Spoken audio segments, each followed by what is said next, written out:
Hello everyone, सबसे पहले आप सभी को विजयादशमी की हार्दिक शुभकामनाएं। अधर्म पर धर्म की विजय और बुराई पर अच्छाई के प्रतीक सत्य की विजय, विजयादशमी की हार्दिक शुभकामनाएं आप सभी को। तो आज जो हम डिस्कस करेंगे वो है सिद्धार्थ से गौतम बुद्ध बनने की जो यात्रा है वो यहाँ पर समाप्त हो जाएगी। ये अंतिम सफर रहेगा महात्मा बुद्ध का, और आज है वो महापरिनिर्वाण है वो इनका हो जाएगा। तो लास्ट में ये कहां जाते हैं? तो पावा, वैशाली के बाद ये पावा जाते हैं।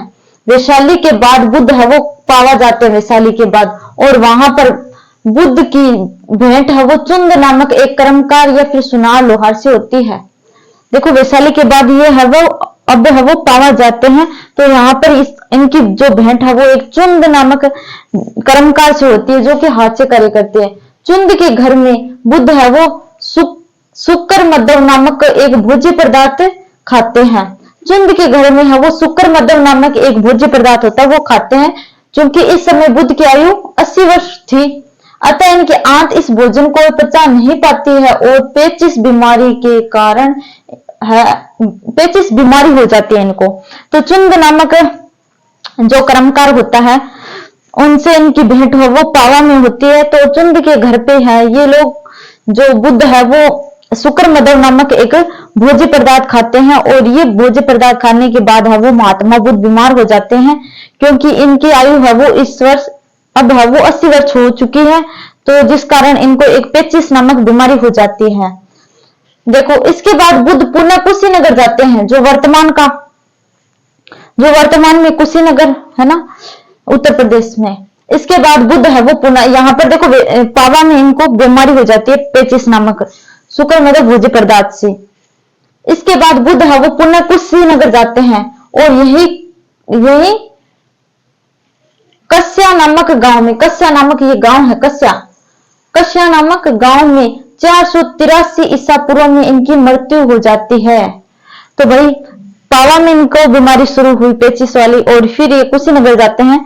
तो कुशीनगर में जो उत्तर प्रदेश है वहां पे एक गांव है कस्या नामक गांव में है वो कुशीनगर में है वो महात्मा बुद्ध का महापरिनिर्वाण हो जाता है 483 ईसा पूर्व। तो जन्म कब हुआ था? भाई जन्म मैंने बताया था 400, और यहाँ पर वो 80 वर्ष के हो जाते हैं। 483 ईसा पूर्व है वो इनकी मृत्यु हो जाती है। इस समय है वो जन्म है वो आप कमेंट बॉक्स में जरूर बताएं। इस समय है वो इनके साथ सुभद्र नामक एक शिष्य था, और बुद्ध ने अपना अंतिम उपदेश दिया और सुभद्र को ही दिया था। देखो इस समय इनके साथ एक सुभद्र नामक जो शिष्य था, इनका सुभद्र नामक शिष्य था, और अंतिम उपदेश है वो सुभद्र को इन्होंने दिया था, क्योंकि लास्ट के टाइम है वो यही सुभद्र उनके साथ था। महात्मा बुद्ध की मृत्यु की घटना को महापरिनिर्वाण के नाम से जाना जाता है।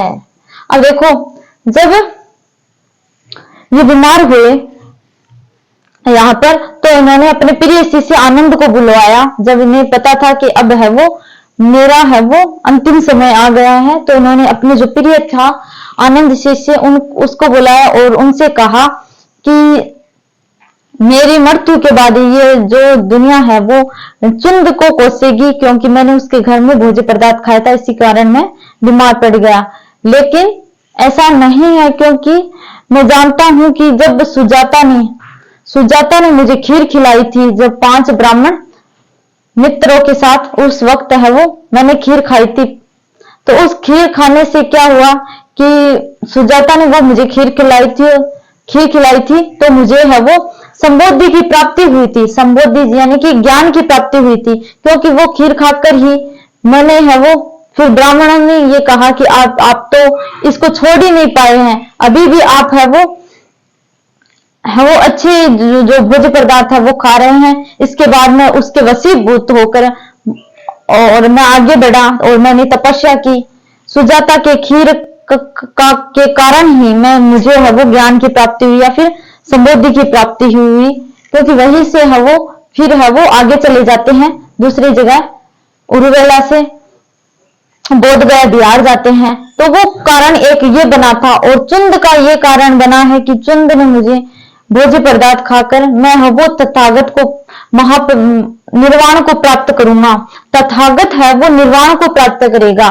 तथागत मतलब सब कुछ जानने वाला। मैंने दो अन्य नाम बताए थे, तथागत यानी कि सब कुछ जानने वाला, और शाक्य मुनि, शाक्य वंश का एक राजा जो कि मुनि बन गया था। तो ये बोल रहे हैं कि आनंद को कि दुनिया है वो फिर चुंद को कोसेगी, लेकिन ऐसी बात नहीं है, क्योंकि जो सुजाता ने मुझे खीर खिलाई थी उसके बाद ही मैंने है वो जो अपना समोधि की प्राप्ति की थी, यानी कि ज्ञान की प्राप्ति हुई थी। उसी प्रकार से है वो चुंद के यहाँ भोजन करके मैं है वो अब तथागत है वो निर्वाण को प्राप्त करेंगे, यानी कि मोक्ष को प्राप्त करेंगे। तो उन्होंने ये अपने शब्द है वो अपने शिष्य आनंद को कहे थे लास्ट के वक्त। और जो दूसरे तीसरे पहर है वो इनका निर्वाण हो जाता है कुशीनारा में वहीं पर। और उनके जो 200 सालों बाद में है, इनकी मृत्यु के 200 साल बाद है वो जो अशोक महान है, उन्होंने इनकी अस्थियों को है वो बुद्ध मंदिर में स्थापित करवाया था। बुद्ध मंदिर में अशोक महान ने वो इनकी अस्थियों को स्थापित करवाया था। यहाँ पर देखो, अब देखो कुछ प्रतीक चिन्ह है, जैसे गर्भ है वो, गर्भ हाथी को ना गर्भ का प्रतीक मानते हैं। जन्म देखो, गर्भ को हाथी से दर्शाया गया। जन्म कमल का प्रतीक है। जन्म है वो कमल है वो जन्म का प्रतीक है। युवावस्था यानी कि सांड है वो युवावस्था का प्रतीक है। गृह त्याग घोड़ा है वो गृह त्याग का प्रतीक है। घोड़ा गृह त्याग, क्योंकि वो लास्ट में है वो अपना जो घर छोड़ते हैं कंथक और चाण के साथ में, तो घोड़ा है वो गृह त्याग का प्रतीक। ज्ञान प्राप्ति यानी कि पीपल वृक्ष के नीचे हुई थी इनको वैशाख पूर्णिमा के दिन। इसी दिन जन्म हुआ, इसी दिन मृत्यु हुई, इसी दिन है वो ज्ञान प्राप्ति हुई। ज्ञान प्रसार और प्रसिद्धि वो शेर को प्रतीक मानते हैं। निर्वाण है वो पद चिन्ह थे इनके। महापरिनिर्वाण वो स्तूप था। अब वो यहाँ पर है वो जो महात्मा बुद्ध है, इनका महापरिनिर्वाण हो जाता है। तो ये बता दिया मैंने कि अशोक ने 200 साल बाद में है वो इनकी जो अस्थियां थी, अस्थि अवशेषों को है वो सांची के जो स्तूप है उनमें करवाया था। अब देखो जो बुद्ध मंदिर था, बुद्ध मंदिर में अब देखो महात्मा बुद्ध की मृत्यु के बाद उनके अस्थि अवशेषों से 8 वंशजों ने स्तूप बनाए थे। देखो महात्मा बुद्ध की जब मृत्यु हो गई थी उसके बाद 8 वंशजों ने इनके है वो स्तूप बनाए थे।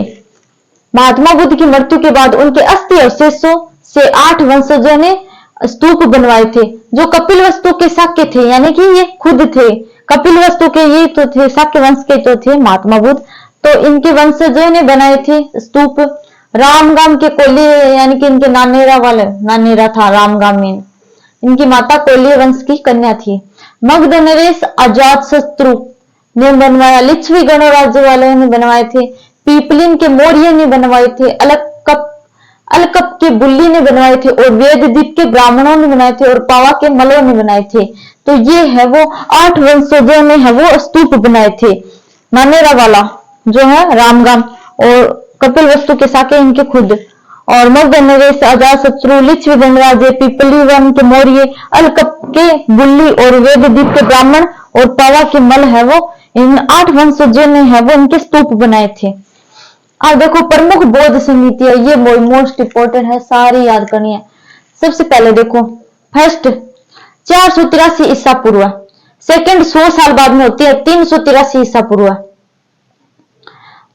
थर्ड होती है 255 और फोर्थ होती है मतलब चौथी है वो 1 ईसा।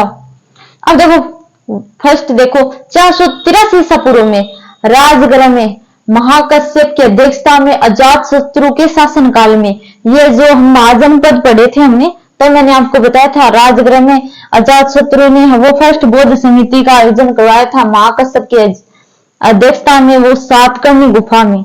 अब देखो सेकंड 100 साल बाद में 383 ईसा पूर्व वैशाली में साबाकामी की अध्यक्षता में कालाशोक की, तब शासक कौन था? कालाशोक। फिर है थर्ड 255 ईसा पूर्व पाटलिपुत्र में मोगली पुत्र है वो इसका अध्यक्ष था और शासक था अजात शत्रु, नहीं अशोक महान।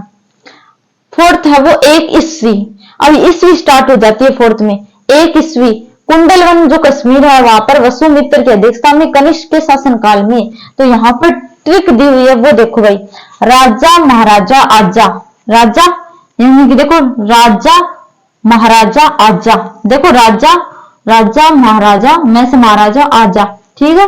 राजगृह महाकश्यप अजातशत्रु, वेश्या सबका काल, वेश्या वेश्या सबका काल, देखो वेश्या सबका काल, काल हो गया ना, वेश्या वैशाली, सबका मतलब साबा का में और काल ये हो गया। पटाओ मतासिक पाटलिपुत्र, मत से मोगलीपुत्र और आशिकासिक से अशोक हो गए।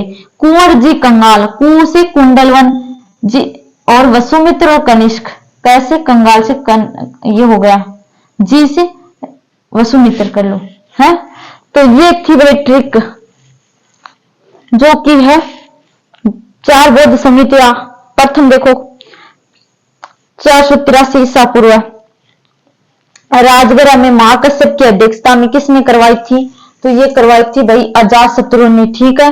दूसरी 100 साल बाद में 383 में वैशाली ने साबा कामी की अध्यक्षता में कालाशोक ने करवाई। तीसरी 255 पाटलिपुत्र ने करवाई थी, पाटलिपुत्र में हुई थी, सॉरी स्थान है ये, जो ये मोगलीपुत्र की अध्यक्षता में अशोक ने करवाई थी। फर्स्ट देखो कुंडलवन कश्मीर में वसुमित्र ने करवाई थी, कनिष्क ने, देखो इसमें देखो कैसे कुंडलवन, कैसे कश्मीर, कैसे कनिष्क और वसुमित्र की अध्यक्षता में। तो ये थी जो बौद्ध समितियां है वो प्रमुख मैंने सारी करा दी, 4 ही हुई थी टोटल।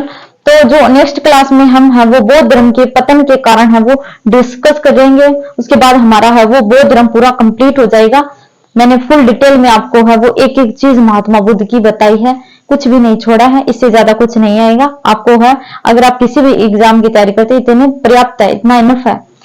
तो मिलते हैं नेक्स्ट क्लास में। अगर आपको क्लास वैल्यूबल लगी तो लाइक शेयर करें एंड कमेंट बॉक्स में एक प्यारा सा कमेंट अपना जरूर करें। तब तक के लिए बाय बाय, धन्यवाद।